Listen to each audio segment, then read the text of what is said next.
reality is that it doesn't change the overall movement of the global economy. It doesn't change the outlook for profits or interest rates. And so people should not overreact to this.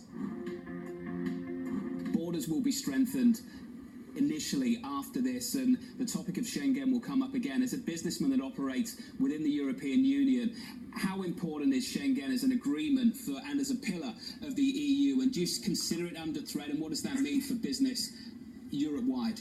Bertelsmann is a European but also US media company. We operate in many European countries, and clearly it is in our business interest that the borders remain open and free trade continues, and this applies virtually to all the businesses I know. So very clearly our objective has got to be that despite everything and despite concerns about security, borders remain open and people continue to travel and the trade continues to flow. Does an attack like this or in Paris get those governments around Europe to point fingers or to try to act more in a unified way? Well, I very much hope the latter. To be honest, we've seen a real weakness of Europe in the last weeks and months, in particular with regards to the Euro crisis and the refugee crisis. I very much hope, if there's one positive thing one can hope coming out of what has happened in Brussels, is that this will lead to a more unified approach combating terrorism. I don't think this has significant implications for Europe's policies in the Middle East, which of course is the reason why we're having so many of these problems, nor do I think it has a significant impact on an incredibly politicized and divisive U.S. presidential election here in the States. You don't think it has? I do not. No, I don't. I think that, we've already had these two major Paris attacks.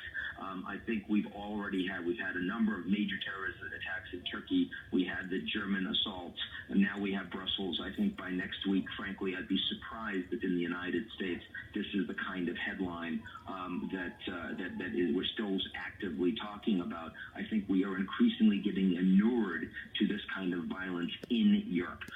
God forbid we have an attack like this in the U.S. It would be very different and would have a political impact. Certainly, a number of the political candidates, Trump included, are going to try to make a little bit of hay on the back of these headlines, but I don't think it'll be significant for the U.S. presidential election. No, I do not. There are statements coming out from leaders all around the world, including from President Obama in Havana, about a response to this terrorism. What do you think government needs to do in order to defend our allies against attacks like this? I think we've got to identify with what's happened with the Europeans, because it's happened here in this city before. It did on 9/11. It could happen, God forbid, it could happen again. And the terrorist group that took responsibility, the Islamic State, of course, is a threat both to the U.S. and Canada as well as to all the Europeans. And what it means is we've got to rally around them. So judicial cooperation, law enforcement cooperation, and making sure that our intelligence agencies are working together. That's the best way, probably, in a situation like Europe, where you have homegrown terrorists in the city of Brussels, in the suburbs of Paris, the best way for us to help the Europeans. Pound falling today, posting its biggest decline against major currencies. All of that on speculation.